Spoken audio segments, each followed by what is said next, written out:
But we talked to the neighbor, we looked at anybody else that maybe had a camera somewhere, but nothing was going on. They had other, community services, like, go into houses, like knock, hey, have you, like, did you see anything, like, do you have a camera, do you see anything like that? And we had nothing at all. And it was just like, alright, so at this point I'm hoping, alright, she's at a friend's house, she's safe, and she's just like decompressing, or like, she's safe. But like that night, like, as I'm like calling like hospitals and hotels, and just like, there's nothing, like, there's nothing there, like nobody's had her check in, there's nothing at all. And then that was just traumatic because like, I had every light in the house on, just in case, like, you know, like, yeah, I went laid in bed, but I didn't sleep. I was just sitting there. It was like, I had friends that came over. Nick and Amanda came over for a little while, and they showed support. My friends Dave and Jeremy came over. They showed support. Shanann's friend Lauren came over. She showed support. Another friend, Melissa, came by that I didn't know that she showed support. Everybody's just like, I don't know, like, why this happened or how this happened, but, like, I hope that she's okay, type thing.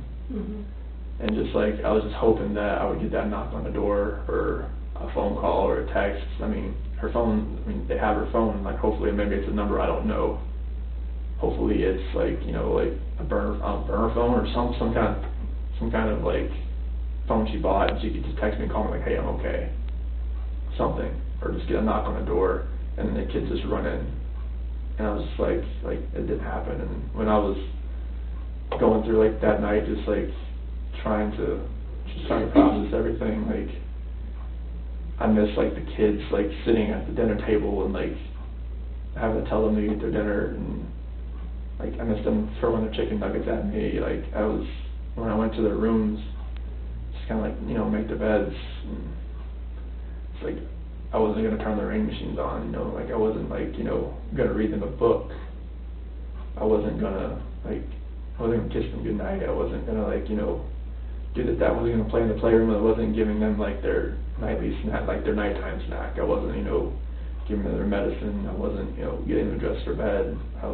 All that, like, it just hit me. It's like I'm not turning the monitor on to watch them because they're not here. It's like, where are they? And that night was just like, I didn't even want to stay in the house that night, but I knew I had to, just in case, like, maybe they came home, maybe they would come in that front door, garage door, or something would happen. But nothing happened that night. So I just laid in bed and took phone calls and texts from all our friends I couldn't sleep either, and just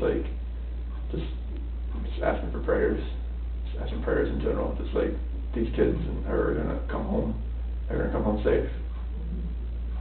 And the next day, well, detective, he called me about 2 a.m. just saying like, hey, we're gonna do like the missing persons report, and I'll get that all going.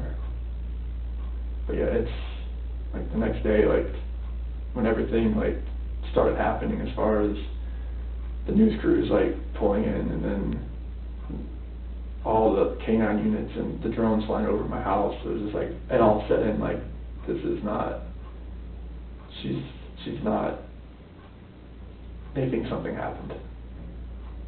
Because all this right here, this means that, okay, my worst fear, that's where this is going right now. Because I thought she was just at somebody's house and she was safe. But now, it's going the other direction. With all this going on, with the dogs coming in, with the news media, everything just kind of happening, it's like, all right, this has gone to a totally different direction. And it's like, I was when all my friends like were coming over to give me some support, I knew that, like, all right, like, I was happy all my friends just came over to just support. I didn't want to be alone at that point in time. Like, this is the time you don't want to be alone at all. And my friends are supporting me all through this, and I just want to find them. I want them to come home safe, like, wherever they are, I hope they are safe. And I really hope they can just come home. The FBI agent, Graham, he's been really helpful. I mean, he didn't tell me what leads they have for today, but I'm hoping that at least them coming home. Because just being in that house and not being able to tuck them in, it's heart-wrenching, it's earth-shattering right now, because those are my kids. Those are like you made those kids, you know, like, do you have kids or anything? Okay, so like, 3 of them. So like, just not being able to, like, you know, kiss them goodnight and saying I love you, Daddy, or I miss you, Daddy, or something like that. You know, because they were without me for 5 weeks, and I got to FaceTime them every night, and it was just not being able to do anything, like knowing that they were just here and not knowing where they are now it's a nightmare right now. So, thank you for explaining all that to me. Obviously, have more questions, so I may kind of piece it out, just going back, just so I understand everything. And you kept saying that you thought she was at a friend's house. Do you still think she's at a friend's house? At this point, I don't. Because all this, like, everything that's happened now. So what does that make you think of? It just makes me feel like either she vanished, like, she has the kids and she's somewhere where, like, maybe hopefully a hotel, but I don't think she's at a friend's house now, unless it's somebody I just don't know. Like, if it's somebody I don't know, great. Like, I just want her to be safe. But with FBI here, with, you know, CBI here, with everything that's going on, like, it makes me feel like, all right, maybe somebody has her that's not keeping her safe, or something terrible has happened, and that's the nightmare. And what would that terrible thing be? If somebody hurt them. That's running through your mind sometimes? I don't want that to run through my mind, but it's running through my mind that somebody has hurt them, and that they are not safe. And I really want them to be safe. I want them to come home. Right. Well, we want them to come home too. So let's kind of break it down back to when Shanann went to Arizona. So what was she in Arizona for? Thrive Local. Oh, okay. I've been down there with some of the upline leaders. Okay. So she, mostly women, like, you know, other people that work for her, you know, downline. Or downline people or upline people and all that. Okay, and they just, you know, fill their cup, I guess, for lack of a better term. So they get there and they, you know, cheer them on and, like, you can give more and whatever. And I guess, do they teach them about new products? Yeah, there's a lot of training that goes involved with it, like how to talk to people and stuff like that, how to bring in more people type thing. Like, did Shanann make a lot of money doing this? Yeah, she makes about as much money as I do. Really? Yeah. And how much is that? Because I don't know how much you make. About 65, 70. Okay. She makes that much just selling Thrive. Wow. How many people does she have underneath her? Like, people that signed up underneath her, probably about 200. But like active people that promote it, it's probably about 50 or so. But like she has, her team does about $80,000 a month in sales. Yeah. That's crazy. Sorry about that. Okay, so she's at this conference, and obviously even before that, like, you know, you said that you kind of talked about, you know, separating or whatever when she got into bed or after you woke up. Yeah. When did that start? So that happened in the 5 weeks that we were, like, when she was in North Carolina and I was back here. And when did she leave for North Carolina? What was that date? June 26th. So the end of June? Yeah. Okay. So she leaves in June, and that's when, what? Yeah, like, being, like, when we were talking and everything and texting and calling each other, like, we could feel like there was, like, that disconnect there. And, like, over that period of time, like, our conversations were shorter, text messages were a little bit less, you know, like more like emotional type thing, you know, more less lovey-dovey type things. So explain, like, even before June, was there any other issues as far as your relationship goes, or, I mean, everyone goes through ups and downs Yeah, I mean, in like, marriage, but... yeah, I mean, like over a year ago, you know, it's more of like, you know, I could see that maybe it wasn't like as hot and heavy as like, you know, as it was when we first met, you know, that spark and everything like that. But like you like you said, like ups and downs, marriages, like, you know, they have their lows and they have their highs. And like, I was hoping that we can just like, it would just work itself out, like, that's all. It's hard with babies and, you know... Yeah, I mean, yeah, when the kids are involved, it's a little bit harder, Yeah. a lot harder. And just as far as like your time away from your spouse and, you know, just trying to make time for them and, you know, Yeah. give them emotional attention and that kind of stuff, I know that kind of can get strained. Did you feel that once you started having kids, or, you know, did you feel that even before? Yeah, we didn't like go on dates really a whole lot after we had kids, because I mean, we just, you know, kids monopolize a lot of your time, like, you take up a lot, so it's like, you want to focus, like, right on your kids all the time. And that's what we did, and we didn't really focus on ourselves much. And I think that's where, like, I'm not going to blame the kids for a disconnection or anything, but, like, yeah, we focused, like, on the kids, like, all the time. But, like, and then, like, as our relationship got longer and longer, it was more of, like, I could feel that disconnect that was there. Like, we really talk, like, we didn't have those deep conversations anymore, like, you know, anything like that. But like that's when it kind of all started, and I was hoping that, you know, maybe it just worked itself out. And being like, when those 5 weeks when she was in North Carolina and I was here, like, I could feel it more. Like, tell me about that. What do you mean by that? So like, you could feel like the disconnect more, like in the conversations we were having, and like they were just short, and like it felt like, you know, like when we were texting each other, and nothing was the same as far as that goes. Like calling each other, nothing was the same.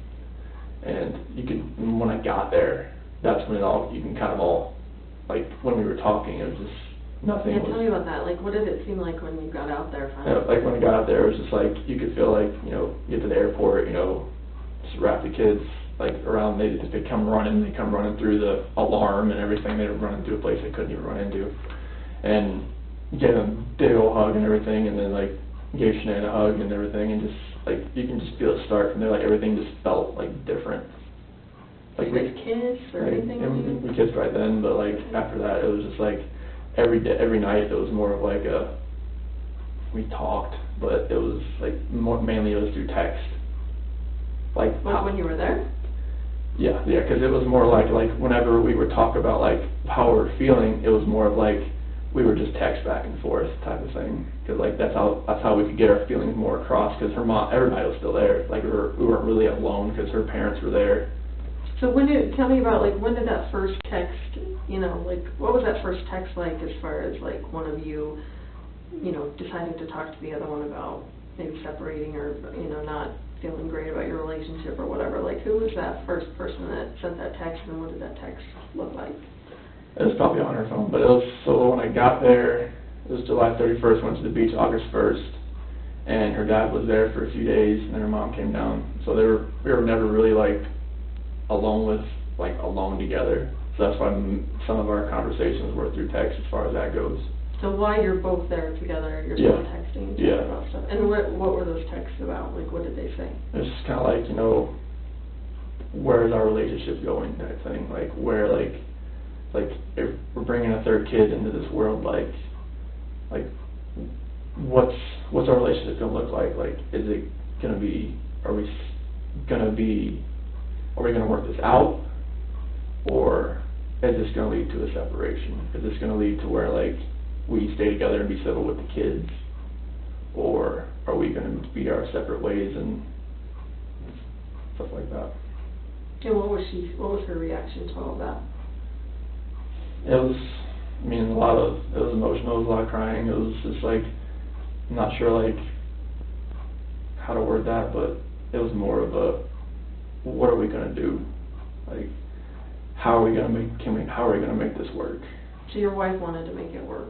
Like, we both wanted to see, like, all right, is this going to make it work? Is this gonna work? Like, are we still at that point in our relationship where we're gonna make this work? So it was like, when she went to Arizona, she confided in a bunch of her friends as far as, like, what was going on, as far as, like, where our relationship was. And how do you know that? once this disappearance happened, like, they knew, like, I didn't know if they knew or not. They reached out to you and told you that they knew, or? Well, I told them, like, we were, gonna go through, like, with a separation and everything, like, oh, we knew you guys were having some issues there and everything. I'm like, oh, okay, I didn't know. Did they tell you what Jan had said? No. They said they saw her, like, and her emotional state, it wasn't the same as far as, like, they could tell something was, like, it was different about her. So in North Carolina, is that the first time you guys have ever talked about maybe not being together and maybe, figuring out life separately? Yeah. Okay. And was that more, would you say, you bringing it up to her, or her Me bringing it up to her. Okay. Okay. Did she ask you why, like, why now, or how that kind of stuff? So what did you say back to her? Yeah, it was more just like, I didn't feel that connection anymore, like, Like, fell out of love kind of thing, or? Well, how would you describe it? Yeah, it was more of like, I don't feel the same way that I used to. Like, I don't think we have that connection anymore where, like, I can just, like, be myself and just, like, be everything that I need to be for you right now. And that's how I explained it to her. And she said what?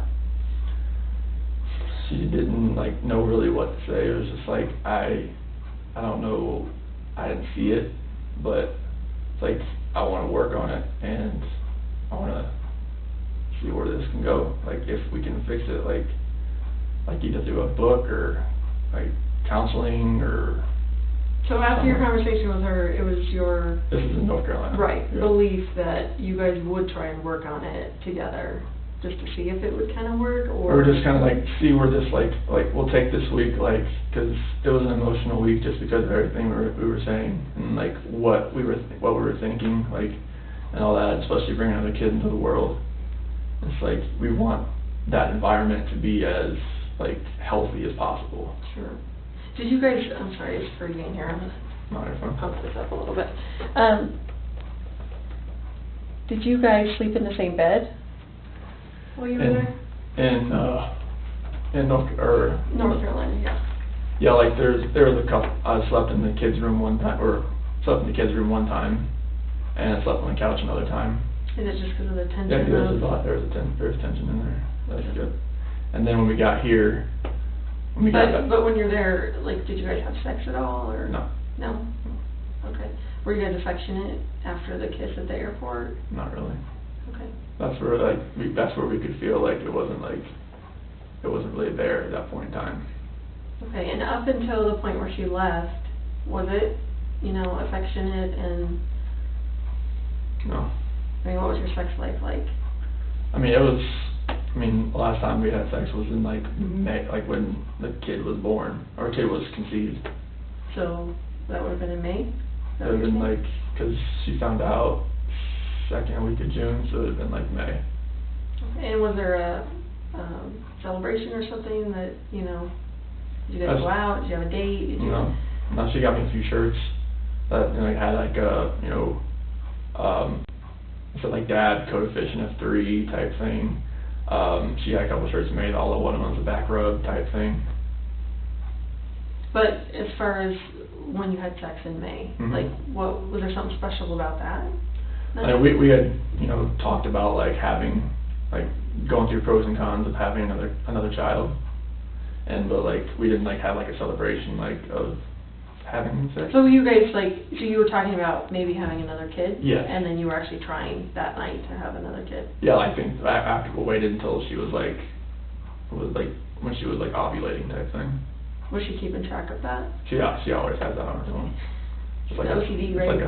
Like a cycle tracker type thing, and it tells you. Okay. So did you find that sex was more like a job, or did you really enjoy it with your wife as far as... I never felt like it was a task. Okay. Or anything like even that. Like, we're going to do it now because I need to get pregnant, whatever. Like, no, it wasn't like, whenever you're trying to have a kid, I think you have to, like, plan that part as far as that goes. Sure. Because, like, you can't just, like, have sex every day or twice a day, like, to get pregnant. You have to, like, once and then kind of wait 2 days or something, whatever the formula is. Like she said, you have to wait like 2 days and then try again. Okay. But that's what that was. Okay. So before that time in May, how often would you say that you guys were having sex? Maybe like once or twice a week. Okay. So why do you think it significantly stopped right after she conceived in May? Like it was, it's kind of hard to tell because we went through little spurts where like maybe it wasn't like once or twice a week. Like there's times we went like a month or two like without having sex. Like sometimes like I would try and that would, you know, either she was tired or, you know, something was going on, like she was just aggravated with something and she was like, no, not tonight, like type thing. Like I was usually the one to initiate it. Mm-hmm. Like, but I'd say most times it was like I was shot down, but that's, I mean, married life, honestly. You just kept trying? Yeah, like you try. I mean, like you never stop trying because I mean, if you felt like it was a job or a task, you wouldn't try. Mm-hmm. But like, you know, I enjoyed having sex with her. So I mean, okay. It was. As far as like North Carolina goes, like when you guys kind of broached the subject of maybe, you know, separating or whatever, did she accuse you of, you know, because, I mean, I think it would be a normal wife's reaction to be like, who is it? Like, you know, like, who's the chick or whatever. Yeah, I mean, like that kind of came up, you know, like, and I was just like, you know, that would never happen. Like, you know the kind of guy I am. Like, I was at one of my friend's house, Jeremy, and he said, like, you know, you're the type of guy that I could send you with my wife for a week and know nothing was going to happen, type thing. Like, people know the kind of person I am. Solid guy. Yeah, like, I'm not the type of guy that's just going to say, all right, my wife's gone, like, who's the girl, like, I can find for this, like, 5 weeks. Like, no, that's not me. Like, I respect my wife, and she respects me. Like, there's no anything that she could, like, if she's somewhere safe right now, like, I don't think it would be with a guy. I mean, if it is, I'm fine. Like, I want her to be safe. I want the kids back home. If it was with a guy, great. I'd come back home. We'll talk about all that later. Mm-hmm. But, like, I never had an inkling she would do anything to me, you know. So how did that come up from her? Like, what exactly did she say to you? Because of our, like, how, like, our texts and calls were getting, like, shorter and everything like that. Like, she's like, are you having, I was like, no, I'm not having an affair. Like, that is the last thing that should be on your mind. Did she bring up any other, I guess, in a woman's mind, evidence as far as, you know, why she would think there would be someone else involved or anything like that? No, it's just 'cause, like, I was, like, whenever, like, she would call, sometimes I'd be out for a run or I'd be working out and she could tell, like, all right, you don't want to talk to me right now, let's just go work out, type thing. She's like, when she was gone, I would take that more time to kind of, like, you know, go run, go work out, because, I mean, I had time to do it, type thing. Sure. Like, I would always make time to FaceTime with the kids and everything when she would call, like, you know, I would always make time to do it, like, especially, like, when the kids are awake and everything like that. Sure. Like, she was, like later on at night, you know, like, when sun goes down, I'd go out for a run, because it's less hot outside. And would she accuse you of, like, doing other stuff while you were not answering your phone, or? Oh, no, like, she was, like, you know, she would ask me, like, hey, can you, like, do this for me? Like, can you find this, like, medication, send me a picture of it? Can you, like, find something at the house? I mean, little things like that. She knew I was at the house. So, I mean, it's like, she had no reason to really have that fear in her head, but being away for, you know, that amount of time and being pregnant, and it's like, that's going to run through her mind.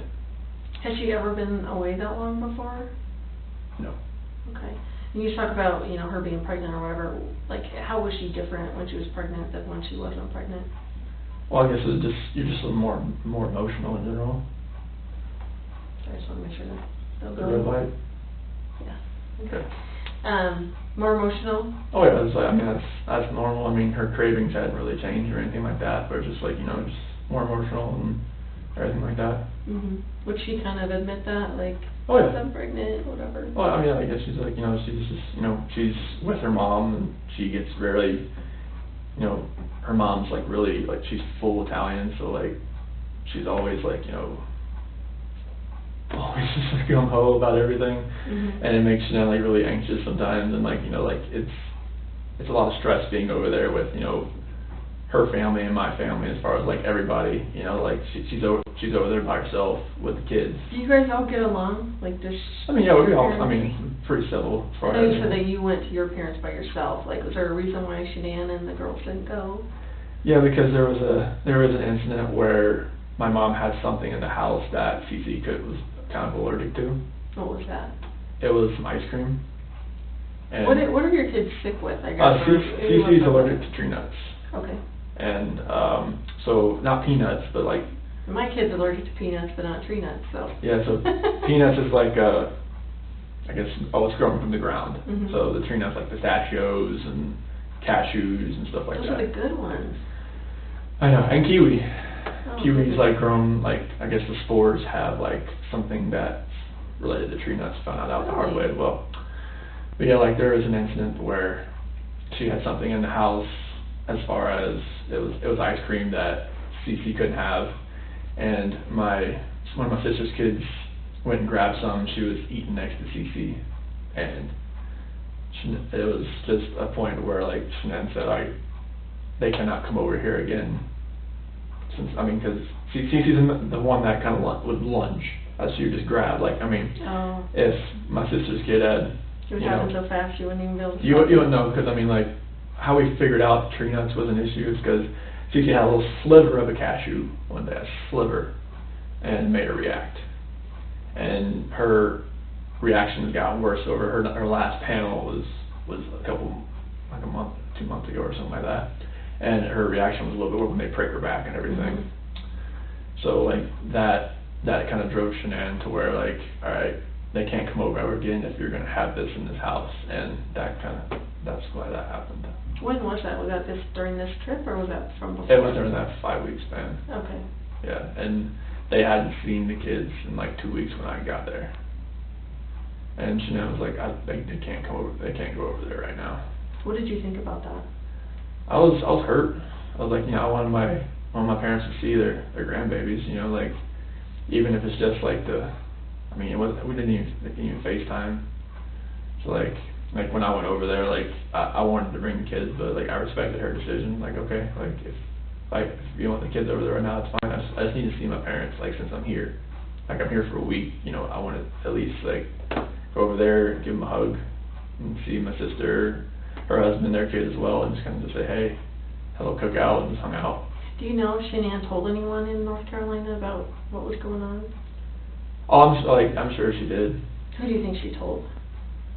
Oh, she probably told, well, there's people here. I know Nicole probably knew. I know Kathy probably knew. But Nicole lives here, Kathy lives there. There's some of her good friends. But like, would she have told any of her family or friends in North Carolina? I'm not sure if her mom knew or not, if that was the case. Is she pretty close to her mom? Oh yeah, she is, but I'm not sure if she like told her like the entire like thing about the whole like having something in the house. Alright, I just mean between you and her, sorry, the separation. No. She didn't tell any of her family? No. And why do you know she didn't do that? Because she told me, she's not going to tell them. And, like, I knew she was confiding in a few of her friends, because she told me that, because she had need someone to talk to, but she didn't tell her mom or anything like that. Mhm. Do you guys go to church? No, not here. No. No, we have. Since you moved to Colorado, you we go to church? No. Okay. Like, we were talking about, like, finding one for, with the kids and everything. What about counseling? Did you guys talk about counseling? Yeah. Yeah, when did you guys talk about that? That was probably, we got back from the 7th, back to work on the 8th, so it was probably about the 8th or so. Oh, right before she left? Yeah. I guess she left on the 10th, is that right? Yeah. Okay. So what came of that when you guys talked about counseling? It's like, I don't really think we really needed to go to counseling, so I've never anything that we were saying to each other, I felt like we could just say to each other, Mhm. and not have to go to somewhere, sit on somebody's couch and talk to them about it. But like she said, like a couple of her friends that were married have been to counseling like once or twice or 3 times, and they're still going, type of thing. Mhm. But like I didn't feel like I really needed to, but I was open to the idea, because I thought, like, all right, if she really like, if this is gonna work, maybe, but like I really didn't really want to do it, just because like I didn't think we needed to do that. I thought we could just like maybe just do it that way, but the disconnection was there. I didn't feel like it was going to help. Okay. So you get back on the 8th or 7th? On the 7th, I go back to work on the 8th. So you went back to work on the 8th? Yeah. Okay. And what day is the 8th? Like of the week? Do you remember? 8th, 9th. So it'll be a Wednesday. It was a Wednesday? Yeah. Okay. Because the 10th was a Friday, that's when she flew out. Okay. And then you worked how many days? I worked Wednesday and Thursday, and then I was off Friday because that's when she flew out to Arizona. Okay. So tell me about all the stuff you did on Friday. Or how was it, I guess, before she left? Like, did you take her to the airport? Oh no, Nicole picked her up. Oh, Nicole picked her up? Yep. Okay. What was the attitude like, or what was the relationship like when she left for Arizona? It was, we were just, like we had talked about counseling and everything, and we knew what the sex with the baby was. We weren't going to tell anybody until she got back, because Nicole knew. Mm-hmm. Nicole was the one that, like, prepped everything for her, like, with the bag, and, like, a couple things, like, pour out a little fake champagne bottle and whatnot. For which one? For like a gender reveal type thing. Gender reveal, okay. Type thing like that. Okay. So like she did all that for us. And so Friday, I woke up I waited for the kids to wake up because she left pretty early that morning. Nicole came and picked her up, and she left to the airport. Was it like kiss, hug, bye, or was it kind of strained as far as? It was a hug. It was a hug? Yeah. Okay. Yeah, it was just like, have a safe flight, and just let me know when you get there, and I'll send you pictures of the kids, throughout the day. Okay. Type thing. Okay. So, and then you said, I'm sorry, that you waited till the kids got up? Yeah, that's what we usually do. We just wait for the kids to wake up, so they wake us up. Okay. And Bella came in the room, and she usually just crawls into bed and just falls asleep next to us. Like when she wakes up, she doesn't just get up and just go like Cece does. But as far as Friday goes, what exactly happened on Friday? So we just pretty much hung out at the house, just playing around. We went to a grocery store, went to get my glasses, got some cracks in the frame. We went to Target.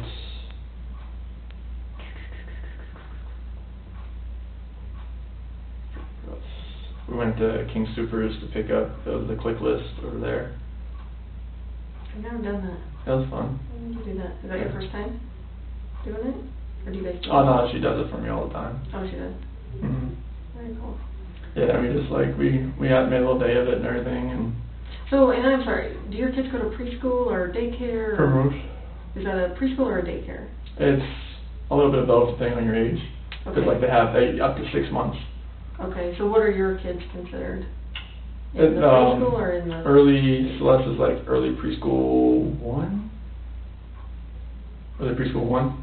And Bella is pre-K 1. So is it like you can drop your kids off before school starts, and then you'll have a daycare, and then you it's like you go into they'll have a room, like sometimes they'll only have a few teachers there at 6:30 in the morning type thing. Oh, okay, you're right, and they combine most of the classes and stuff because Mm-hmm. there's not that many kids there. So where is this Primrose at? Is that in Erie? In Erie. Yeah. Is there only one there in Erie? Yeah, Primrose is like a chain of the school, but right. there's another one in Thornton or something like that. But there's only one in Erie. Yeah, there was a teacher work day that day, so that's why they couldn't go. That's what I was wondering. I'm like, so Friday they would normally go? Mhm. Okay. They would normally go. That's why I took that day off because you didn't have any daycare. Because she was leaving so early and whatnot. But yeah, we just played around that day, and we went to a couple different places and. And do the kids go 5 days a week there? Or how often do they go to? Oh, 5 days a week. 5 days a week. And what is the normal time that they go from 8 to 10? Depending on when they kind of wake up and get ready, usually about 7:30, 4. 7:30 to 4? Yeah, somewhere around there. And is this because Shanann is doing her Thrive stuff and you're at work at the oil field? Mm-hmm. Okay. Yeah, it's when they're at school, she can really concentrate. Sure. All that stuff right now. Does she pretty much work from home? Oh yeah, she can work from anywhere. But does she normally work from a computer at home, or is she? She just works from her phone. She uses her computer, but she uses her phone mostly. Yeah, maybe. Yeah, I mean, you can do anything from those things. That's crazy. Okay, so you hang out, you guys are running errands, Target, grocery store, that kind of stuff. What time do you think you get home on Friday? Probably about,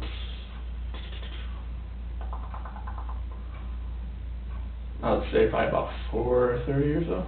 Okay. And you guys do anything else Friday night? And just normal things like, you know, just getting ready for bed, or have dinner, getting ready for bed type thing. Okay. Did you talk to Shanann that night? Yeah, Friday night? yeah, I'm pretty sure I did. Would you have FaceTimed her with the girls, or? Oh no, when she's away and stuff like that, like we don't FaceTime the girls. They would really react to that. Oh, because they'd be upset. They'd be upset, yeah. Like Bella was asking a lot about her. Okay.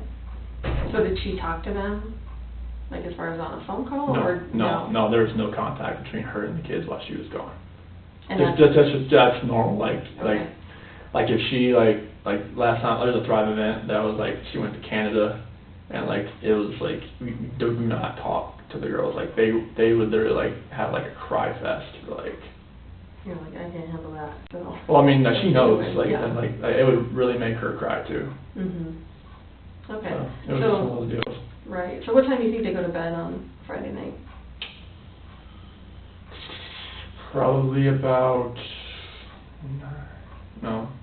about 7:30, 8 o'clock. Okay. And what did you do Friday night? I went downstairs and worked out and just kind of chilled out at the house. And So your weight is in your basement?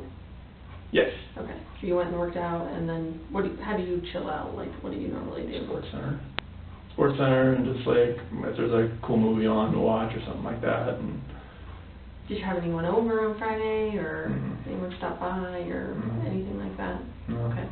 And then what happened Saturday morning?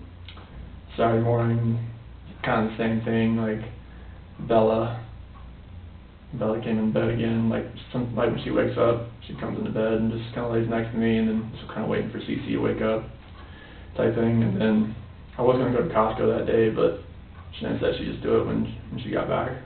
I go back on Monday, get some chicken or vegetables and stuff like that. But I got most everything from that clip list, the King Supers. They were just like hung out at the house and played outside, and before it got too hot outside, and just played in the playroom and did some things around the house because it gets so hot out there. Like we couldn't go to the park because they were doing like some drainage thing. They had everything dug up, and whenever it does rain, it just like puddles up really high, and it was just one of those deals. Because you're in a newer neighborhood, is that right? Our house was built in 2013. Oh, okay. But there was already houses there. I think those houses have been there for a little while. Oh, okay. Mm-hmm. Okay. So you guys come in, or you're hanging around the house, playing around the house. So what happens around dinner time? So Jeremy Lindstrom, one of his daughters, McKenna, watched the girls that night. I went to a Rockies game. Okay. Yeah. Who did you go to the Rockies game with? I was people from work. And who did you go with from work? It was Cody and. Your last name too, just because I don't know who these people are. Oh yeah, it was like Cody Bourgeois and. Yes, because it was a raffle that we had from work. Oh, okay. So it was a work function, but it was Cody Bourgeois and Sam LaRue. Those two guys? Yeah. Okay. So just three of you guys went? Yeah. Yeah, and then I came home about 11. Did they win? Yeah, it was a walk-off 3-1 home run in the bottom of the ninth. Nice. So this was Saturday night, right? Saturday night. So what time did you actually leave to go to the Rockies game? It was like 5 o'clock. 5 o'clock. Did the game start at 7 or? 6:10. 6:10. Yeah, did you stop and eat dinner, or? Yeah, at the Lazy Dog. At the Lazy Dog. Yeah. Who did you eat dinner with? About the same people. Oh, okay. Yeah, so got down there, the Rockies game, came back about 11 or so, stopped by at the gas station next to the house, got some money from McKenna, gave it to her.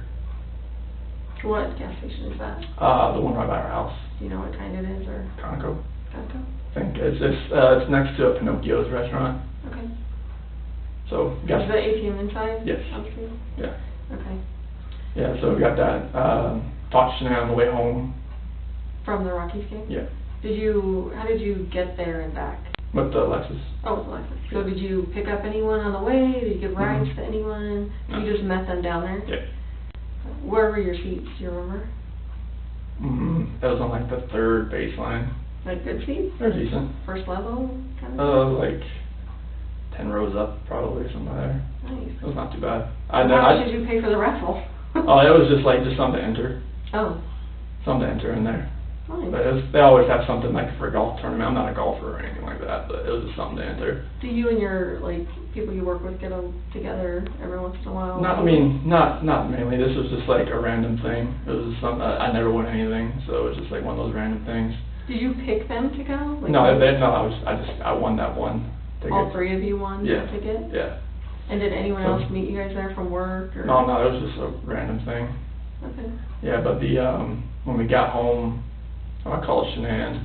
I asked her how much to give McKenna, and she was like, "It's like, do I give her 60 or give her 50?" I was like, "Just give her 50, because it's like, okay, you don't want to overpay her." I'm like, okay. When I get there, and the expedition was there. I think that was Jeremy's wife's car, and I gave her the money, and girls were fine. They ate pizza. I ordered pizza for them that night, for them like that. And then after that, I went inside, went to bed, and then. Were the girls in bed? Oh yeah, they were totally passed out. And was the mom there to help McKenna, or? No, I think she dropped off the car, because I didn't see anybody in the car when I pulled up. Oh, McKenna can drive. I don't even know how old McKenna is. She had her own car. She had a Jeep. Oh, okay. But I didn't see anybody in the car as far as her mom was, but I think they just dropped her car off, so like when I got home, they could just. Okay. So, and I hate to keep going back to the Rockets game, but you were with your coworkers there. Did you mention to either of them about, issues that you're having with your wife or anything like that? Are these not those type of people that you would talk to like that? No, okay. Nothing like that. Nothing at all like that. It's like, it's personal type things. I didn't want like people at work really knowing like anything that I'm going through. Mm-hmm. Only person I really told was my foreman, just because who is that? Luke Apple. Oh, okay. And what did you tell him?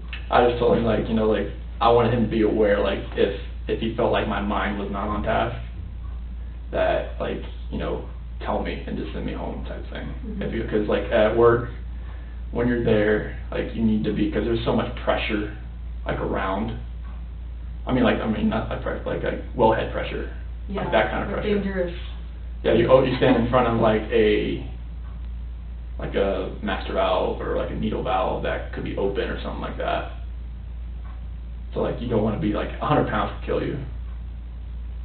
But I work around stuff that has So did he ask you why would your mind not be right? I told him my wife and I are we're going through a few things right now, and that separation has been on the table. I want you to know my mind's gonna be on task, and I wanted him to know if you see anything that I'm doing that you don't like, just let me know. Because my foreman, he's the one that's gonna he's the one that's giving my performance reviews. He's my boss. Is he out there when you're working and stuff? He's at the office mainly, but he's one of the foremen that likes to go out to the field. So he may see you out there. Yeah. Oh yeah. He likes to if he has meetings or whatnot, he likes to, or when he's done with meetings, he likes to get out of the office. So what was his reaction to you when you told him that? It's just let me know if anything happens, and I won't tell anybody on the team or anything our team, because that's personal issues. So I'll just keep me in the loop. Okay. Type deal. And when you get home from the Rockies game, both girls are in their own bed? Oh yeah. They always sleep in their own bed? Oh yeah. Okay. So do they have separate bedrooms? Yes. They have a joint bathroom. Okay. Jack and Jill. Okay. So tell me about Sunday morning when you wake up. So Sunday morning, we wake up like normal, and Bella actually goes into Cece's room and wakes her up this time. Okay. So it happens. But yeah, so that happens, and then we go downstairs, watch Bubble Guppies and stuff like that. And I put in bed a little early that day because Jeremy's son, Caden, called Buddy, he's turned 4. Wait, are you talking about Sunday night already? No, it's Sunday afternoon. Oh, you put him in bed for a nap? Yeah. Oh, okay. Yeah, nap time. Yeah, they have a nap in the middle of the day. That's the best, yeah. Yeah. Okay. So we go over there after a nap. I wake them up. We go straight there. What time is that, you think? So the party was at 1, I woke him about 12:30, type deal. Did you guys have a present for this little guy? Or Yep. And how'd you get the present? Oh, we went to Target that day, and I got him a little dinosaur car. Okay. Yeah. So earlier before their naps, you went Yes. to Target? Yeah. Okay. When he got the dinosaur car. Do you go anywhere else besides Target? Mm-mm. Okay. No, not that Sunday, no. Okay. Like, as we got back, it was about that time, and they had some, for like that little early lunch, had some cold, they wanted cold pizza. So, that was their deal. It was the pizza left over from the other night. Okay. So, they ate that, and they went and took a nap. And then after that, we went to Jeremy's house, and we rode there for like 1:15 till like, probably 4:30, 5 o'clock. Out there, it was like, I didn't know it was gonna be like a water balloon, like, pool thing. They had a little mini pool out there with water balloons and everything. And what do you mean that, like, you didn't bring swimsuits? I didn't have swimsuits or water shoes with me or anything like that. Okay. So like, it was, You just get their clothes wet? yeah, Okay. type But deal. they love that. Oh, Cece loves just getting in the water. Bella was more like taking the water balloons out and just like, you know, spraying them everywhere, type deal. Okay. So you get home about what time, you think? About 4:30, 5 o'clock. Okay, so what happens after that? Immediately just put them in the shower and try to wash them off, because they had, you know, sand and everything, because they had a little sandbox over there, like with their little playground. And so I just put them in the shower immediately, just wash them off. They can usually like wash their hair by themselves and whatnot. So are you in the shower with them? I'm or- on the outside. On the outside. Yeah, I'm just like, I let them kind of do their thing and wash them up and everything and get them dried off, put some lotion on, pajamas, go downstairs. They wanted pizza again, so cold pizza. What kind of pajamas did you put on them? Just for nightgowns. What did those look like? It's probably, I think Celeste had like a pink one with like little, like a drawing of like a bird or something like that. Okay. And Bella, it might have been one that said like believe on it, or it was a multicolored one, might have had a unicorn on it. Okay. They have so many of those nightgowns. And now, is it a dress or are they pants for the shower? No, it's like a dress. Nightgown? It's like, yeah, it just kind of like falls down to their knee. It's hot, so they sleep hot, they sweat like crazy. Okay. Do they take their pajamas off at all during the night? No. On their normal? Cece has a nighttime diaper. Cece's a nighttime diaper. But she, I mean, as far as getting hot and stuff, they don't like strip their clothes off in the middle of the night because they get hot or anything? No. Or do they? No, I've never seen them do that, unless they have pants on. Like if they have like they have their mermaid pajamas that has like a t-shirt and pants, they'll take that off. The shirt part? The pants. Oh, the pants. Yeah, because they get so hot. Right. So Oh, I've never heard that yet. That noise. Rinse that button behind you. Is that what was beeping? No, it was just like, Oh. maybe it was like that getting hit or something like that. No, I wasn't touching it. No, like in another room, I noticed Oh. they always have that. Yeah. They'll have that. Okay, so you get them in their pajamas. Feed them dinner feed and dinner. FaceTime Shanann's parents. So not Shanann, just her parents. Yeah, her parents. Okay, perfect. Yeah, so they FaceTime them for a little while, and after that they sit on their couch. They have a Minnie Mouse. Cece has a Minnie Mouse couch, and Bella has a Sophia, the first couch, and they chill there and give them a little snack. And Celeste has some little wafers, Bella has some chips, and then they each wanted the switch after they were done. So, sorry. Bella had little wafers after that, and Cece had some like Cheez-Its or something like that. Okay. And then after that, let's brush their teeth and got them ready for bed, and they both used the potty and like they normally do, and put them in bed. Okay. Do they normally go to bed right away, or? Well, they lay in bed. Like they don't get out. Like once the rain machines are on and lights are out. Like Bella came out twice that time just because she knew like Shanann was coming home. Like I told her like, all right, she'll be home Monday, type thing. Because like Shanann's not gonna just go in there and wake her up at like in the middle of the night type thing. So like I told her she'll be home, and she knew When like you wake up. yeah, she knew like, all right, time yet? Like she comes out like, she home yet? Like no, baby, just when you wake up. Okay, when you wake up, okay. About two times she came out asking about that, but Celeste hasn't. She hasn't done that yet. So as far as, said you talked to Shanann, at least one time to ask about how much to pay McKenna. Yeah. Did you talk to Shanann any other time? Oh yeah, like during the day Sunday. Okay, and how was that? It was just fun, just talking about the kids and like, you know, texting back and forth. I don't have much signal over at Jeremy's house. There's like a dead zone on Erie Parkway over there somewhere. Did you send her pictures of the kids Yeah. at the party and stuff like that? Yeah. Okay. And what did was she happy about that? I was like, yeah, I upset, miss them type thing, you know. Mhm. Yeah, but like, I sent her pictures while she was gone. What about like phone calls? Did you guys have any phone calls? Yeah, we had a few. I couldn't call her over there because it was bad signal area. I barely get the text messages out.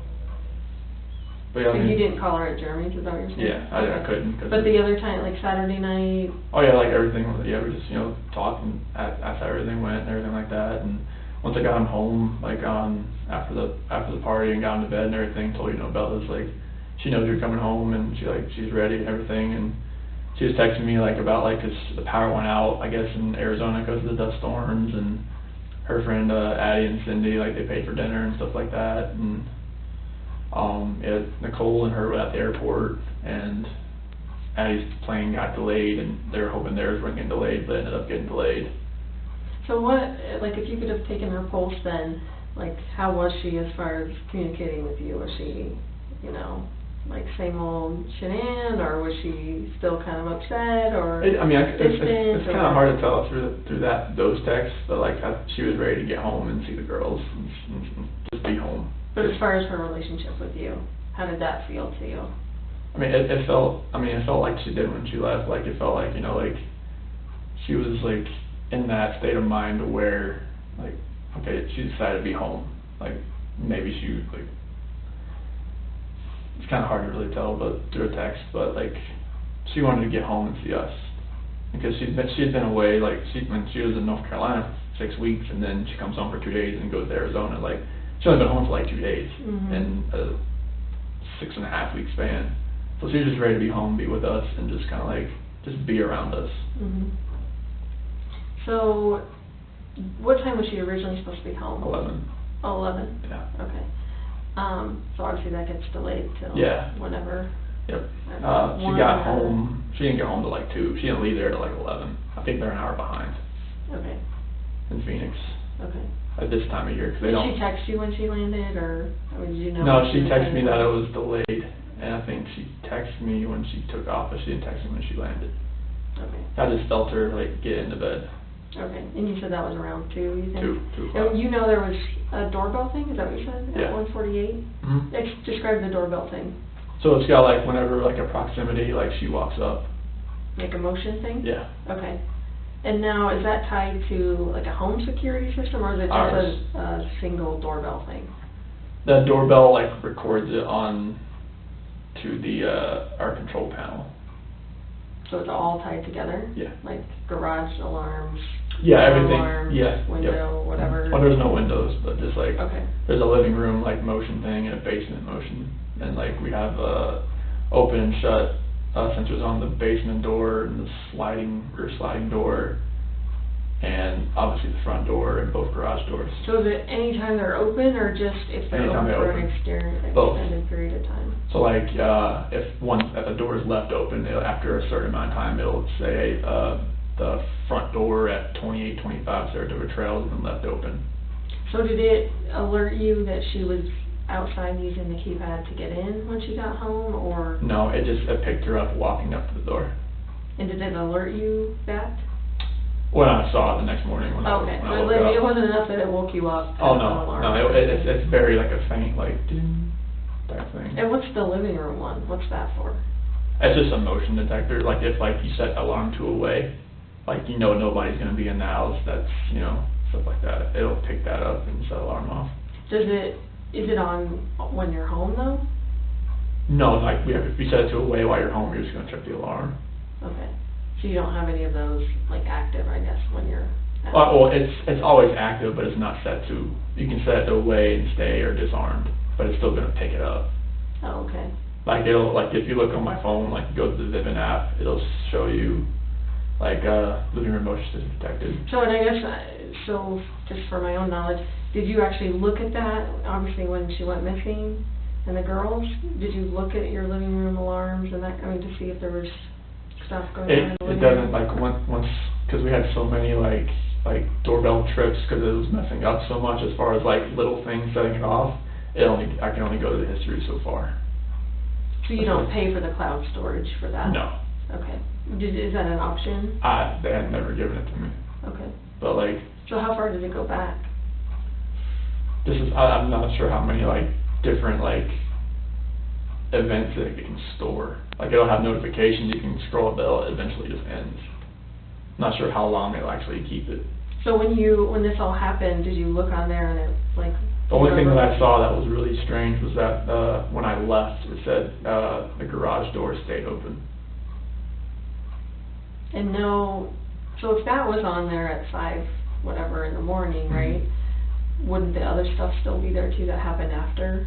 Like if there was motion in the living room or the basement or whatever? It should have been the only thing. There was like a basement door left open and garage door left open. Oh, when was the basement door left open? It was about the same time. 5:27? Yeah, it was like within a minute. And then what was the other one, did you say? That garage door left open. Was the basement door open when you went back? Not that I remember. Like when I got there, everything was shut. Garage door was shut, basement door was shut. What, like, you go out to the basement, like, The basement is it a walkout? No. Oh. It's a garden level. Okay. So there's like the windows, I mean, you can see the backyard. It's not like one of the ones that's like a normal one where it's like a deep dive, like where you have to look up to see like the level of the grass. So what's the basement door then? I guess Oh, so the basement door is, so like when you walk in you walk into the house through the garage, and then as you're walking to the living room, you take a right, and then that's the basement door that leads down into the basement. Oh, so that door has an alarm? It has a sensor that tells you when it's open, because you can, since it's a garden level basement, the windows, you can walk into the backyard and you can open a window. You don't have to dip down, you just open a window and you can walk in, type of thing. So there's an alarm on the There's interior door because... Yeah, because like you could, in case an intruder came in through the window, basement? yeah, like stuff like that. Okay. And that one went off too? Like, was that before the garage or after the garage? Which one was first? One was at 526, one was at 527. I think the 527 one was the garage and the 526 was basement left open. Do you get those a lot, or do you guys even hang out in the basement usually, or? I'm usually down there just to like work out, but I didn't work out that morning, so like it definitely wasn't open when I left. Okay. Sorry, That's okay. very off track. You're fine. So the Ring doorbell goes to your phone. Like, how do you log into that system? It's just an app. It's just an app. What is the app called? Business. And does she have that app as well? Yep. Okay. Should be on the phone. Is it your login? Is it her login? You guys Hers. Oh, it's her login? Yep. So is it her email and password? What is her email? SheNamWatch@gmail.com. Okay. Do you know what her password is for that? It should be like 4284915, capital S, lowercase w. Say that one more time. 4284915, capital S, lowercase w. Okay.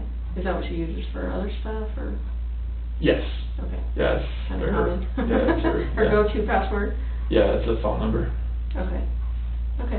Oh, that makes sense. So... It's a phone number, not hers, but it's a phone number. Right. Okay.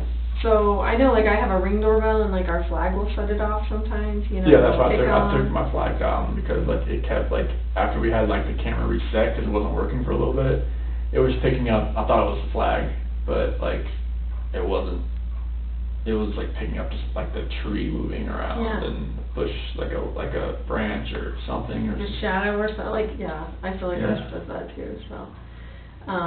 Is that the system that was installed in the home when you moved in, or is that something that you guys installed? When did you guys install that? I would guess 2 years ago. 2 years ago? Okay. I think. So are you completely asleep when she gets home? Yes. Do you hear her, like... I felt her, like, get in. But as far as, like, was she putting away her luggage, you know, like, No. Like me, I'm crazy about, I need to unpack like the second I get home, no matter. It was like, it was really late, but like I don't know. You don't think she was unpacking No. suitcases No. or whatever? You think she just like No, her went up suitcase the is stairs still home. and? Her suitcase is still there. Okay. Yeah. Okay. So she's the one that would wait till the next morning when she woke up and unpack her suitcase kind of thing? Okay. And do her laundry. At some point in time, yeah. Okay. So, you said the next thing you know is her getting into bed with you, is that right? I felt her get into bed. Okay. We didn't say anything because I just kind of felt it. Okay. Do you know if she was on her phone or like how any of that works? I don't think she was on her phone, like, 'cause, I mean, it was really late. So what is her, like, routine for when she comes to bed, like, before she gets into bed? I know it's kind of weird because she was coming from the airport, but, like, on a normal night, like, does she brush her teeth, take her makeup off, like, give me that routine. Yeah, so normally it's like, alright, she'll brush her teeth, she has some makeup remover, like a rag, and she'll do all that. She'll take her the balance, which is like something to help, like, stomach, you know, help everything. It's like I won't say like a laxative, but it's something like that. Mhm. But yeah, she'll go through, she'll do that, and then pretty much it. And then she'll lay in bed and she'll text people, call people, like if she needs to, as far as like anybody, a promoter, customer, anybody needs her. Does she charge her phone next to the bed? Does she? Usually. Okay. What about, I heard she had an Apple Watch, is that right? Yeah. Does she charge her Apple Watch every night? The charger's sitting right there next to it. I mean, but does she do it every night, or does she wait till it's almost dead? She usually does it every night. Every night? So she doesn't sleep with her Apple Watch on? No. Does she sleep with anything else on? Usually a t-shirt and underwear, that's about it. T-shirt and underwear? Yeah. Okay. What about that night? Do you remember, or that morning, I should say? I think it was a t-shirt. I think it was a t-shirt and underwear. I think that's because it gets so hot in the house. We had issues where the the AC for the top level has been like cutting out, so it just felt hotter upstairs usually. Okay. So like, I mean, I just sleep in boxers, and like I know that, you know, we're both like furnaces, so like when we're in bed, so. Okay. So a t-shirt, underwear, like, do you know that, or are you just I'm just guessing? guessing. Okay. Did you see her, like, outside of the covers? I just saw her like, you know, like here up, 'cause that's when like I felt her crawl in the bed. Was there hugging or kissing or anything else that went on when she got into bed? No, I just feel her get into bed. Where's your, like, how do you sleep? I sleep like facing the wall. And what side of the bed do you sleep on? So I'm on, like, if this is the bed, I'm on the right side, she's on the left side, so I'm usually like this. I'm usually with my back or side. I'm not a stomach sleeper or anything. Okay. So your back is to her, basically. That's when I kind of feel her, because that bed it's never feed bed, but like it sucks, and I could feel her get into bed. Okay. And then as far as like jewelry, does she take off jewelry? I don't even know if she wears jewelry. The only thing she wears is her wedding ring. Does she wear that to bed? Mm-hmm. The only time she ever takes it off is to color her hair. To color her hair. So she keeps it. Now, had she stopped wearing it at all because of, you know, you guys going through your hard time or anything like that? Like she wore it to Arizona and all of that? Okay. Okay. So, because I think, was her ring left in the house? Yes, on the nightstand. Was that unusual? Very. Like you found that to be odd? Yeah, if she colored her hair, it'd be in the bathroom, and then she put it right back on. Did you see any evidence that she colored her hair, like to? No, because she just colored her hair the week before. Okay. Because I think her mom and her, they're gonna do it because her mom's a hairdresser. Okay. So she does it with her mom, or? Well, she was gonna do it because her mom's a hairdresser there, but I think she just colored it on her own. Okay. Because she was asking. As far as like evidence of maybe her changing her hair to a different color, like to, you know, disguise herself, like did you get any? Nothing. I mean, like most of the time she likes to keep her hair black. So. Okay. So she gets into bed, you feel her get into bed, and then is there a conversation? When she gets into bed, no. Like I wait till I get up. Okay, and then you get up at 4, get do ready. your stuff. Yep. And then what happens after that? That's when she had told me the night before, like, you know, when I get home, I wanna want to get up so I can get this airport off and take a shower, you know? Tell me what that means. Well, get the airport off of me, you know, like, type of thing, like, she didn't want to just, you know, get in that late and hop in the shower and stuff like that, she just wanted to go to sleep, so, like, she wanted to get up, like, when I got up, so she could take a shower. She wanted to get up in 2 hours? Well, no, she thought that, like, she'd be home at 11, but that wasn't the case. Oh, so did she tell you that when she was supposed to be home at 11? Yeah. But did you think still, like, maybe she still wants to get up and... No, I felt, if I assume, like, I know I'm just, you know, it's not You'd gonna... be in trouble? I would be in trouble. So, like, why did you wake me up? I was supposed to take a shower. I've done that many times, and I learned that you have to just do what she says. Okay. When it comes to that, because it's just, I don't want to make her mad, so... Okay. So,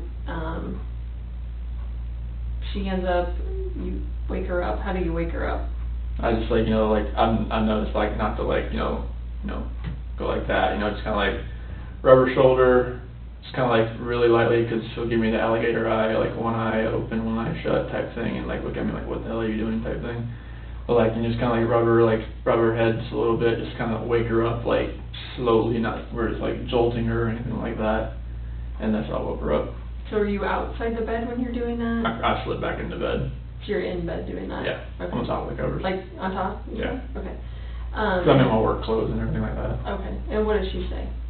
She's like, I asked her, like, hey, you wanna wake up, take a shower? And she's like, yeah, I'll do it. Something like that. And then I told her, like, can we talk a little bit? And she was like, yeah, let's talk. Like, was she groggy at all, or was she? No, she was pretty.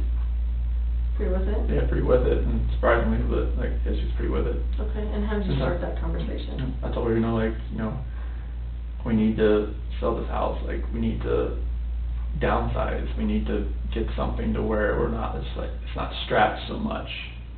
Cause, I mean, the house, I mean, we're paying, like, I mean, can I go down how much we're paying a month for the house? Yeah. It's like $2,700 a month. And that's a lot, and, I mean, with the kids' school, like, it was a lot, so it was like, alright, if we can, like, sell the house, like, she had already contacted the realtor, like, the week before through an email, so, like, the realtor already kind of knew about, like, that we were interested in selling the house, and so, like, we And how long have you lived in that house? 2013. Okay, so... In May 2013. Okay. So, like, yeah, I went through that, and actually, like, I was, maybe just get something smaller, like, Brighton, North Glen, I mean, somewhere that's cheaper. I mean, I know nothing's cheap right now, but just something. But, like, I told her, like, and told her about what I was feeling. Like, I didn't want to text her. I didn't want to call her about, like, a separation. Like really, like, I wanted to be face to face with her talking about that. And so tell me how that conversation went. It was just about, like, I just don't feel the connection anymore, and that, like, how we were together, like, it just wasn't working anymore, and that, like, the love that we had in the beginning, I don't feel that anymore, and that, I mean, she said, like, it was more of just crying and emotional, and it was... Was she mad at all? I mean, crying like she was, crying like I was, I mean, yeah, I mean, she was upset, but, I mean, it comes with that kind of conversation, like, I didn't... Did she accuse you of anything? I mean, being a woman, I mean, she's like, is there somebody else? I'm like, no, there's nobody else. I mean, this is me talking to you about this. Isn't it like somebody came into my life and took me from you? This is, me talking to you. This is just me. Mm-hmm. Like, there's no outside influence coming from this. Like, this is this is how I feel. Did she seem like she believed that? When I told her there was nobody else? Uh-huh. Yeah.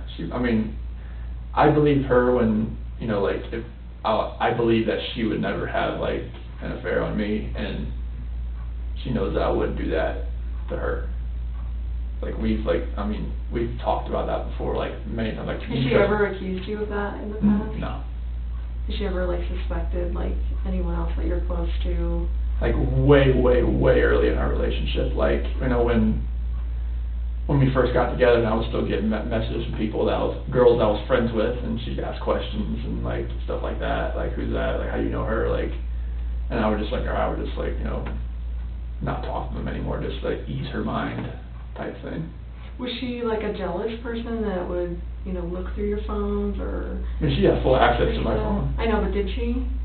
I'm sure she, I mean, if she used my phone for Facebook or like Thrive or Instagram. She would use your phone for that? She used, yeah, because she would run like some of the Thrive stuff through me. Like she would like make a post for me, something like that. Oh. Stuff like that. Did you do that as well? Like, would you log into Facebook or whatever? No.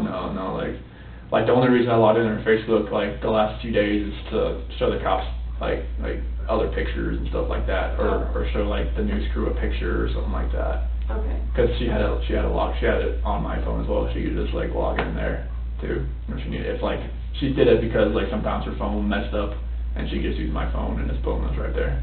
And then hers was on yours as well. Is that right? No, she just used mine. No, but as far as you being. Oh yeah. She could toggle back and forth. Okay. Yeah, she just log out of hers and go into, yeah, it was one of those things, like, she knew I couldn't sell. She was trying to help you out. Yeah, it's like, she would just use, like, any friends that I had, and just went from there. Okay. People So get how did the conversation with her, like, how long did it last, would you say? Like, from 4:15 to just, like,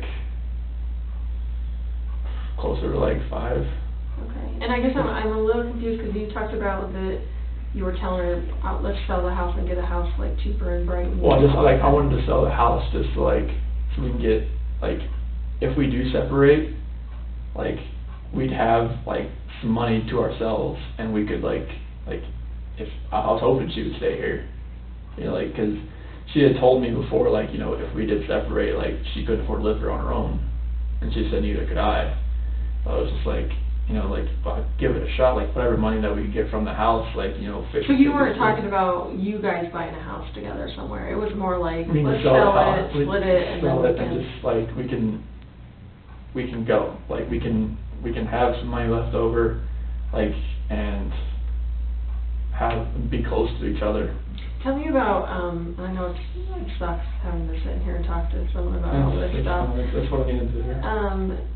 Tell me about your financial situation. I know $2,700 is a lot for a house payment. Yeah, I mean, how much were you paying for it at Primrose? I think last year we paid like $25,000. So what is it? Or like 18, 20,000. What's your bill usually? I think it's close to like $500 some a week. Okay, that's a lot. Yeah. A lot. What other bills do you guys have that are big? Surgeries from Shenan's neck surgery. What happened to her neck? Disc that was compressing down. There was like nothing, like there was no like fluid that like the spinal cord with the fluid to support it was just bone on bone. Mm. And she has a scar like right here. Did she have insurance when that happened? Oh, yeah. Okay. Yeah, but it was just whatever's left. But it was like over $100,000 surgery. So how much do you guys have left to pay on that? She covered all the finances as far as like that. How long ago was that? That surgery, it was last. No. It was earlier this. I could look on my phone. I thought it was last. Yeah, it was last year because I remember Christina from Hawaii came to help, and it was during football season. Okay. So I think it was last August, September, October, somewhere around there. Okay. So fairly recently. Yeah. Okay. So what other big bills do you guys have?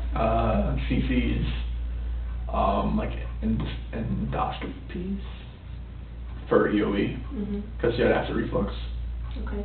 And allergy testing, and CC had a clogged tear duct.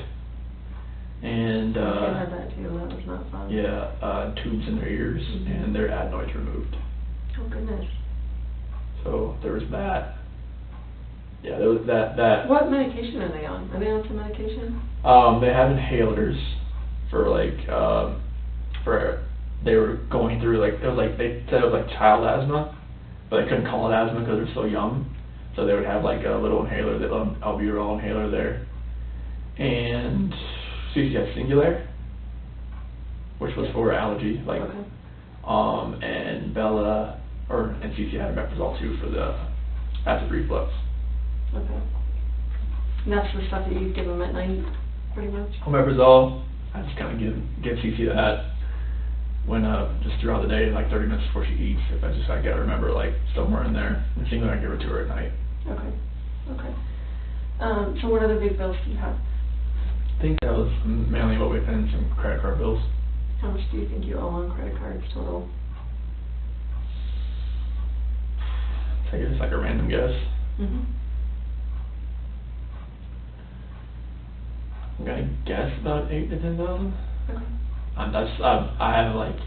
You don't do the finances? No, because I mean, yeah, because she knew like from when she met me, like the one stupid thing that I did was that I sold my 4-wheeler for less than I owed on it, and she just like had the stupidest thing I ever heard. You're never touching the finances. Mm-hmm. I'm like, okay, I can deal with that. Right. What about like car payments and stuff? Car was paid for by Lavelle. What's that? The car was paid for by Thrive. Lavelle is the company, and Thrive is the product. Oh. So she's if your team sells over $12,000 a month, they give you a car bonus. Oh. Yeah. So they pay the bill, the car bill? Yeah, they give you $800 a month. And can you drive the car? Like, is it a family car? Yeah. Very nice. Yep. Wow. Strike thing is kind of crazy. Okay, so what about any other bills or any other? I'm between the surgeries and the kids' little operations and credit cards and the house, just like utilities, stuff like that. And we did file for bankruptcy like 2 years ago, just because of everything that was like on our plate. And how much was discharged in that bankruptcy? Oof, I am not sure. Like But just bare ballpark. Did it include, you know, cars and all sorts of stuff? No, cars wasn't part of it because she was with Lavelle at that point in time. I think it was mainly like a lot of like maybe furniture that we owed on, just everything that. I mean, it's hard to put even a ballpark number, honestly, because it wasn't medical. Like medical bankruptcy is different than just normal bankruptcy, I think. So like none of that was touched, and the house it was still, you know, that wasn't part of it either. Didn't touch that, yeah. No, so it was just like anything else that was like outstanding or pending. But I couldn't even put a ballpark on it. I really don't know. Okay. I'm sorry about that. Oh, that's okay. That's okay. So how would you like classify your financial situation? I mean, with everything that we have going on, I mean, like when the kids like go back when they're going back to school, it'd probably be like pretty much like check to check, if you know, because most like she had taken out a loan on my 401k as well to catch up with the house payments. Okay. How much did she take out? 10,000. Okay. When was that?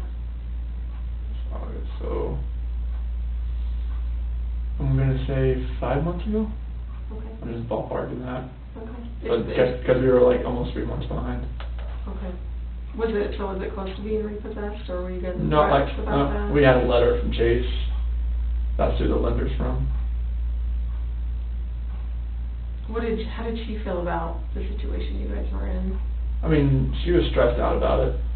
I mean, that's why we took the 401k loan out. That was the max we could do, and just put it all towards the house and get caught up. Mm-hmm. So are you current right now? I just got to pay August.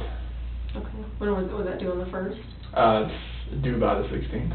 By the 16th? Tomorrow? Yeah. Okay. And do you guys get health insurance through your job? Yeah, United Healthcare. Okay. How much do you pay for that each month? I think it's like $350 something. Oh, every two weeks. 350? I think it's I'm trying to think now. Is it 700 a month? It's, I have to look at my last pay stub, but maybe it's like 500 something a month. So I'm trying to think, like, I'm looking at all the deductions that we have coming out for like me plus spouse and child type thing. Mm-hmm. So they don't classify it as like, you know, like if you have another child it goes up. It's just like, you know, you plus spouse plus child. For family, yeah. Yeah. Okay. But I think it's every 2 weeks. I paid bi-weekly, so I'd have to look at my last check, but I think it's about maybe it's like $5 something a month.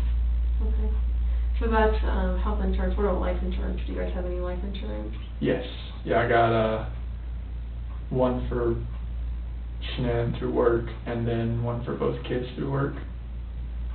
I think Bella and Celeste is like a 20,000 one. I think that was the max you could do. 20,000 a piece? Yeah, I think that's what the max you can do. Cover funeral costs? Yeah, and like, I think Shanann's is like 50 or 100, something like that's the max you could do. Okay. Do you guys have any like other place life insurance with any other? I think Shanann has like her own, and I have my own type thing. Okay. How much do you have on you? Oh, no clue. Why wouldn't you know what you have? Did she get it? She did it. She does okay. all that, like, cause like I think the person who introduced us, my cousin's wife, she did like insurance. I think she did it through her. Oh, and what's her name again? Her name's Nicole, because they're not together anymore. Nicole Kennedy. Nicole Kennedy? Yeah. Oh, they're not married anymore? No. Are you guys still close with her, or like, would you talk to her? No, I don't think Shanann and her had fallen out. They did have a Yeah. falling out? Yeah, something about like her old boss and like some like money thing as far as like him and some like it was something I didn't know about. You're starting to say embezzling? Yeah. Okay, like the boss was embezzling, or did they accuse Shanann? I think it was the other way around, but I had like no like really details about it, and it was just like one was saying one thing, one was saying the other. I was like, and I just want to make sure I'm not getting this mixed up. Yeah. The boss maybe accused Shanann of embezzling money. Yeah. And how long ago would that have been? Well, that was like right before I met her. Like 2010? Yeah. Okay.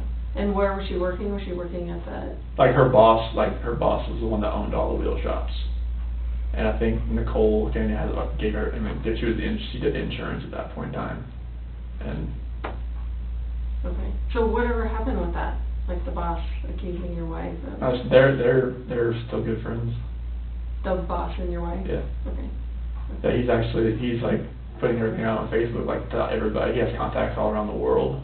Mhm. So they're still like, yeah, she's trying to get him on Thrive and all that kind of stuff. I think he actually uses it, but not right, but he uses it. Okay. And then you said Nicole and Shanann had now falling out because of that. Nicole Kennedy. There's like... There's so many Nicoles. There's Nicole's, there's Nick's. I don't want to get all this like mixed up. So yeah, Nicole Kennedy, yeah. Okay. But you don't talk to Nicole Kennedy either? I haven't talked to her in years. She didn't reach out to you after all this No. happened or anything like that? No. So do you have any idea like what policy Shanann would have gotten on you? Like how big it would have been, or you probably know what you're worth. I don't. I know I have like a dismemberment thing at work. If I get dismembered, it's like $250,000 or something like that. But as far as like anything outside of work, I have no clue about the dollar amount. I know she set all that up. Okay. For her and you? Yeah. Okay. Did you ever help her with that at all? Mm-hmm. Okay. Like she handles all that. Like she always did books at the jobs, like at the wheel stores and everything like that. And she was really good at it. Okay. I mean she's great with money. So. Who, Shanann? Yeah. Okay. Yeah, she knows exactly like, all right, I don't need to pay this right now. I can pay all this. And like she knew like where to divvy out her money. Like a shell game. I'll pay this right now. Yeah. And she knew what the priorities were. Mhm. So how were you, how are you right this moment with your financial situation? Like, do you have money open on credit cards, money in the bank, like that kind of stuff? Yeah, like, so I think in Chase we have like, maybe like 2,000 in there. In USA, probably about 1,500.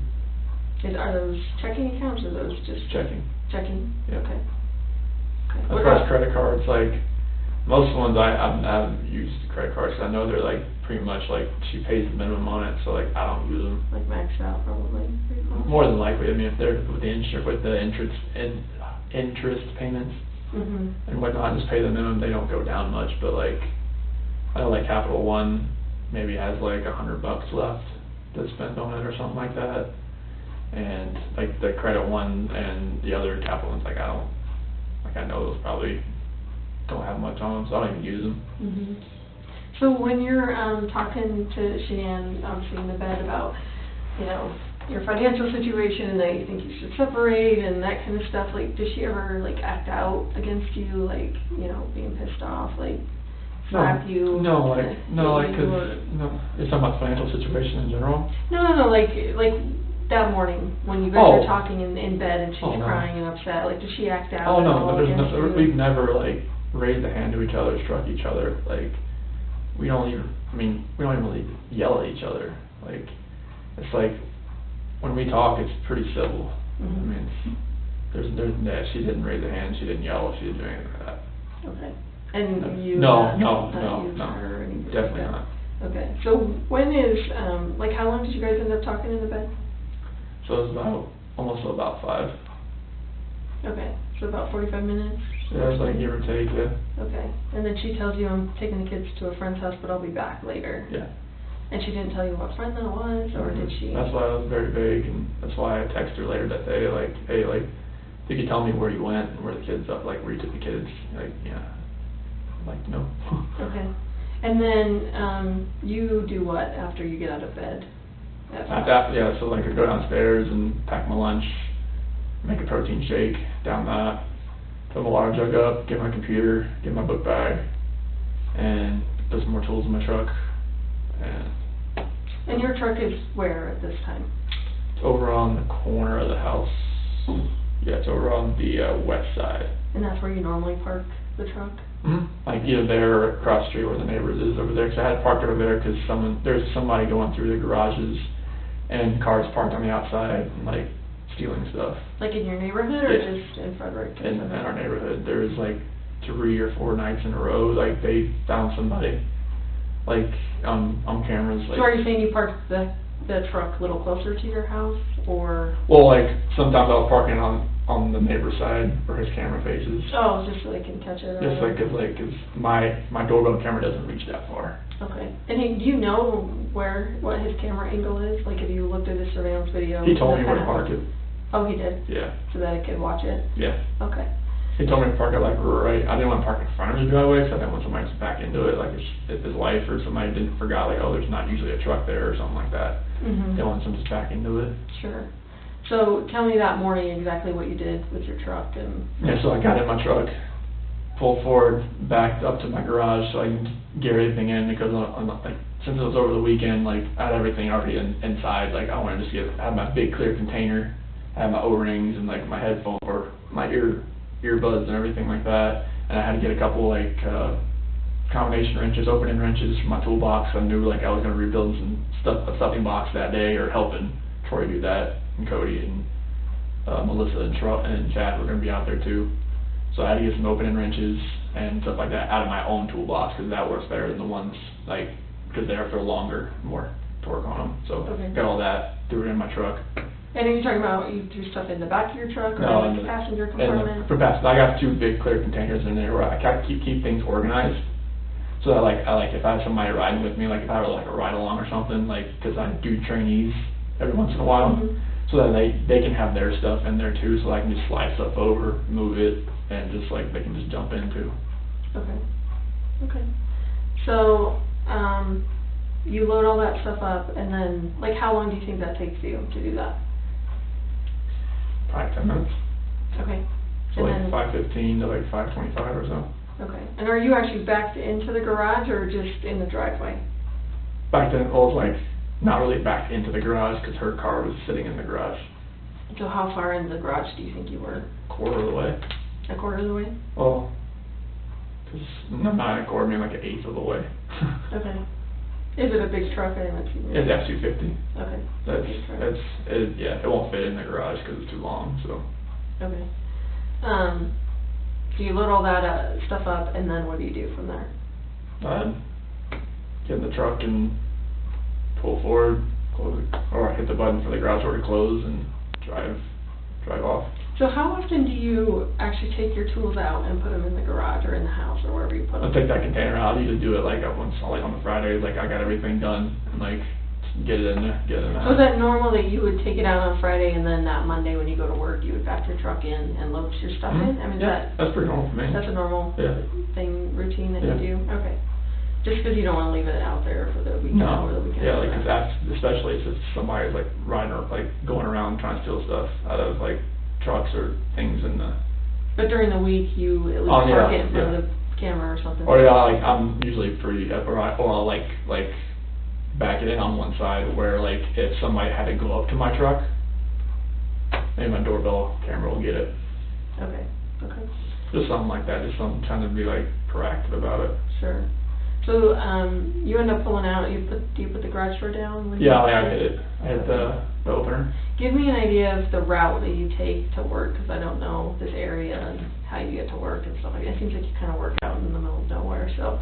Yeah, like. What's the route you took? So like, that morning? we'll have like 52, I'll have like 52, and then go out to like, well, I went out to. So start from like your driveway, like what street you're on, unless you get right out to 52. Oh, no, like Saratoga Trail, and then Wyndham Hill Parkway. And just tell me rights or lefts that you're going. Okay, so Saratoga Trail, take a right, Wyndham Hill Parkway, roundabout, take a right on County Road 7, take a left, County Road 52, take 52, and this morning I went out to location, so go down 52 east, out to I-76, out to, I don't know that road, but out to Rogan, and then out to a ranch, Surrey Ranch. I don't know, it's like 380, kind of like 386 or something like that. Do you have like a GPS that Yep. gets you there? Yeah. Okay. Oh no, well, I knew the way out there. My whole area, like I know where everything is. Do you have a truck GPS, like Yep. a Yep. Garmin or whatever in your No, truck? no, or like anything? it's just one that like tracks your speeding and like hard braking and stuff like that. Oh, like your employer has a Yeah. GPS on your truck? Oh, okay. Seatbelt usage and stuff like that. But as far as like one. Oh no, like in but your- on my phone, well, on my work phone, there's like a well navigator type thing. Like if I was going to a spot like out of my area type thing, like I could use it for that. But usually I can just like type it in my computer on the directory, and I can look up county road like intersections, and I can get there that way. But all the ones I have in our area, like from County Road 22 south, that's our area, all the way like to the airport. Okay. So like I've been to pretty much every single one of them. So like if somebody says I'm at the Thomason 2116, like okay, I know where that's at. Or someone tells me I'm at the Ritchie gas unit number 1, I know where that's at. Someone tells me I'm at the Mars 28C, I know where that's at. Okay. 'Cause So this one you went to what? Which wells did you go to when you? So I went to the Survey 319, Survey 1129, Survey 1029, Survey 629. So which one did you go to first? 319. 319. Yeah. Was anyone else there? They showed up afterwards. Like Troy showed up, Melissa, Chad showed up, and Cody was at the 1029. And I know Troy's last name. McCoy. Melissa. Parrish. And then. Chad McNeil. And who was the Cody other? Roberts, he was out on the ranch as well, but he wasn't at that one yet. Okay. Okay. So you get out there about what time you think? Probably about 6:45 or so. Okay. And you get out there, you're by yourself out there? At that point in time, because Cody Roberts, he had reported that he had a leaking line out there on the back pressure line on the, I know this might not make sense, but on the back pressure line going up to the tank, and there was a spot on the ground, like a wet spot, like oil was leaking. Okay. So he said like it just kind of happened on Friday, and Troy told me about it. I told my dad, we'll So check did it you go out. right there with him to try and help him fix that, or? Oh, Friday I wasn't at work.